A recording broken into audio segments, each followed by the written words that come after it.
అడుగుతున్నా శ్రీనివాస్ గారు కరెక్టే కదా. రైతు బంధు అనేది ఇంతకుముందు ఎప్పుడు అకౌంట్ లో పడేదో కూడా జనాలకు తెలియకపోయేది.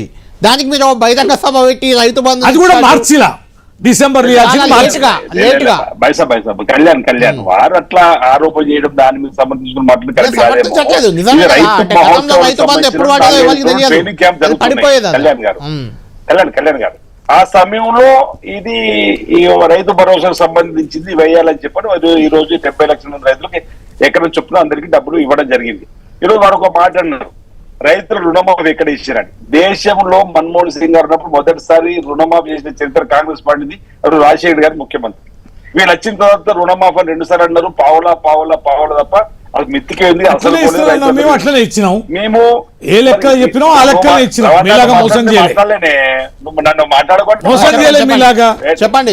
2 లక్షల లోపు రుణమాఫీని మేము 25,25,000 కుటుంబాలకు 20,650 కోట్లు ఇచ్చినాం.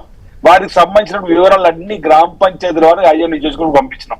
వారి నియోజకవర్గానికి పంపమంటే మీ ద్వారా పంపడానికి మీకు సిద్ధం. వాళ్ళ పేర్లు రైతులకు సంబంధించి ఇవ్వడానికి అర్హులైన వారు తప్పి ఉంటే చెప్పండి, వారికి కూడా ఇప్పించి ఏర్పడేస్తాం.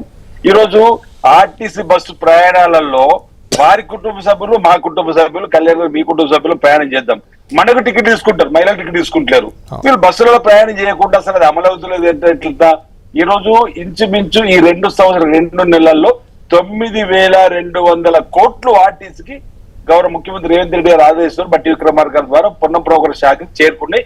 ఈ విధంగా 9,200 కోట్లు రాష్ట్రంలో మహిళలకు సంబంధించిన ఆదాయం అయినట్టే కదా. బస్సులో ఛార్జీలు ఎంత పెంచినా అడిగాను. బస్సులో ఛార్జీలు కూడా పెంచారు కదా. 200 యూనిట్లు కరెంటు అందరికి అందుతుంది.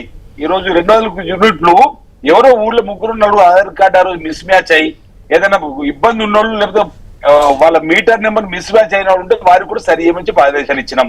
ఈ రోజు మీరు సిలిండర్ సంబంధించి కూడా మిస్ మ్యాచ్ అయ్యి ఆ నెంబర్ తప్పు కొడితే రానట్టు వాళ్ళు కూడా ఇవ్వాలని చెప్పంటున్నాం. సిలిండర్ కూడా బ్రహ్మాండంగా సాగుతుంది. ఈ రోజు రేషన్ కార్డులు అందించినాము, సన్న బియ్యం ఇస్తున్నాము. అంటే దేశంలో రోల్ మోడల్ అవుతుంది తెలంగాణ. పథకాలు కొత్తగా ప్రవేశపెట్టినవి. ఈరోజు ఇందిరమ్మ ఇల్లు 5 లక్షలు ఇస్తున్నాము. కళ్యాణ్ గారు రవీంద్ర నియోజకవర్గం 3,500 ఇచ్చినాము. ఒక్కొక్కరికి 5 లక్షలు. భారతదేశంలో ఏ రాష్ట్రం 5 లక్షలు ఇస్తున్నారు? ఒక పేదవాళ్ళు కట్టుకుంటున్న క్రమంలో సన్నమి ఇస్తలేదు. ఏ రాష్ట్రం వీళ్ళు రైతు బీమా పెట్టిన రోజే గొప్ప చెప్పుకున్న వీళ్ళు. మేము రైతు బీమాతో పాటు ప్రతి కుటుంబ పెద్ద 1,10,00,000 మంది రైతు బీమా ఇస్తారు.